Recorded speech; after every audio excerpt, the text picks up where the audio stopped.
बॉलीवुड की चर्चित एक्ट्रेस रही ममता कुलकर्णी अब महामंडलेश्वर बन गई हैं। उन्होंने किन्नर अखाड़े में आध्यात्मिक जीवन अपनाया। हालांकि अब उनके महामंडलेश्वर बनने के बाद कई सारे सवाल अपने आप खड़े हो गए हैं। बहुत सारे लोग सवाल उठा रहे हैं कि कैसे ममता अचानक से महामंडलेश्वर बन गयी, क्योंकि महामंडलेश्वर बनने के लिए पहले दीक्षा लेनी पड़ती है। इतना ही नहीं, महामंडलेश्वर बनने के लिए सांसारिक जीवन को भी त्यागना पड़ता है।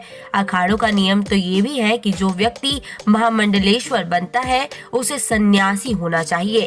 लोगों का ये भी कहना है कि महामंडलेश्वर बनने के लिए सांसारिक मोह माया के लिए त्याग की भावना होनी चाहिए। पारिवारिक संबंधों से व्यक्ति को दूर होना चाहिए और इसके साथ ही उसे वेद और पुराणों का ज्ञान भी होना चाहिए। दूसरी ओर बॉलीवुड एक्ट्रेस ममता कुलकर्णी के पूरे जीवन को देखा जाए तो इन सभी गुणों में से कोई भी गुण उनमें नजर नहीं आता है। कुछ ही समय पहले की बात है, जब ममता कुलकर्णी का नाम लिया जाता था तो इंडस्ट्री में ड्रग और माफियाओं की चर्चा होने लगती थी। आरोप है कि साल 2013 में ममता कुलकर्णी ने हिंदी फिल्म इंडस्ट्री को छोड़कर ड्रग माफिया विक्की गोस्वामी से दुबई में शादी कर ली थी।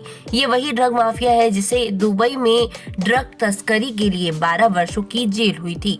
हालांकि ममता इन आरोपों को गलत बताती आई है, लेकिन सच्चाई तो ये है कि वर्ष 2016 में मुंबई पुलिस ने ड्रग्स तस्करी के एक मामले में उनके खिलाफ अरेस्ट वारंट भी जारी किया था।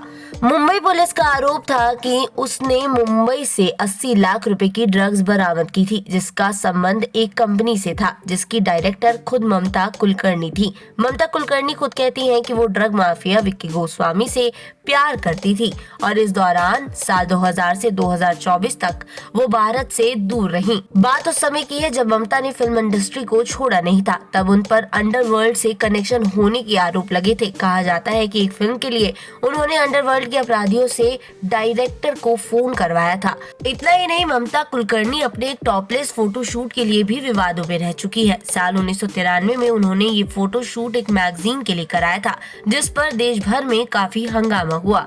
यही कारण है कि आज ममता कुलकर्णी के महामंडलेश्वर बनने से लोग हैरान हैं। कई लोग इस बात से भी हैरान हैं कि ममता कुलकर्णी ने महामंडलेश्वर बनने के लिए किन्नर अखाड़े को ही क्यों चुना। दरअसल किन्नर अखाड़ा सनातन धर्म के 13 प्रमुख अखाड़ों से अलग है।